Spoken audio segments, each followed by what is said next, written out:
We all knew that Roger was going to go. He wasn't happy. We weren't happy.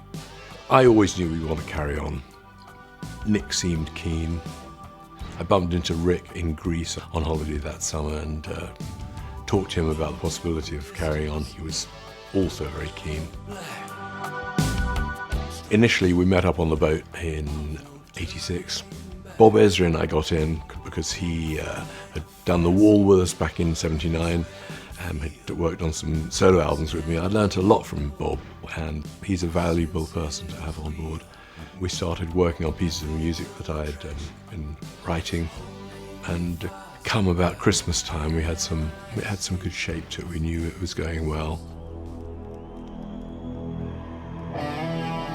One day, I just felt this thing coming on me, which became Sorrow. I wrote 5 verses one evening. They just flowed out from nowhere in one of those great serendipitous moments that you recognize later as having been very valuable.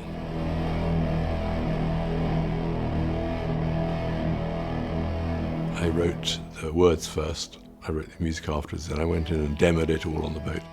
I guess that was kind of a turning point. I knew that we were on a good roll and this thing was going to work.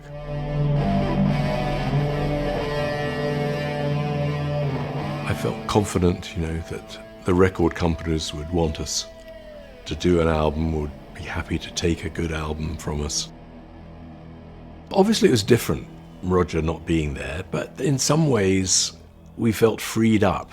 The tensions of the last couple of albums, particularly the final cut, were gone, and it was just us together writing and putting stuff down, and there was a sense of freedom and optimism.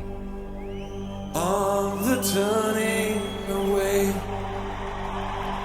As well as this, there was the lawsuit thing going on, which is a bit of a pain in the arse, but there you go.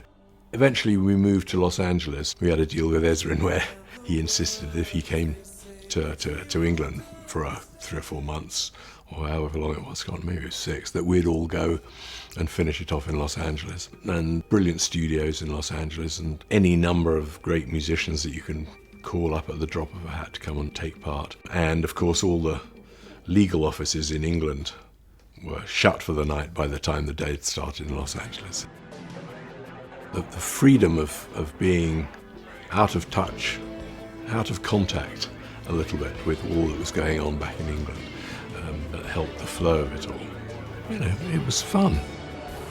And of course I had Anthony Moore on, who was a friend of mine, who was a lyricist, and he came up with some very good lyrics on that album, amongst them Learning to Fly and On the Turning Away.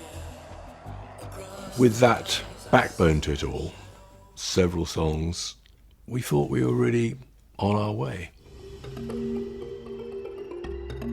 Of course, it was a moment where there were all these new technologies burgeoning through the early 80s, lots of new synthesizers and technology that we embraced rather too readily, I think, in retrospect.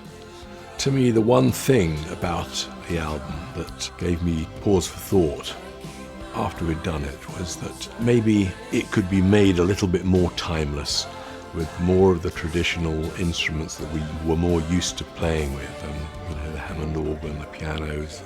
That was something that it seemed to me that the album could benefit from. So that's one of the reasons I wanted to go back in and do some work on it again. Also, we found keyboard parts of Rick's on the Hammond that had not been used before, and we came up with a new vibe, a new feeling for the album, and it now has a slight more lightness of touch and a more timeless feel to it, I think.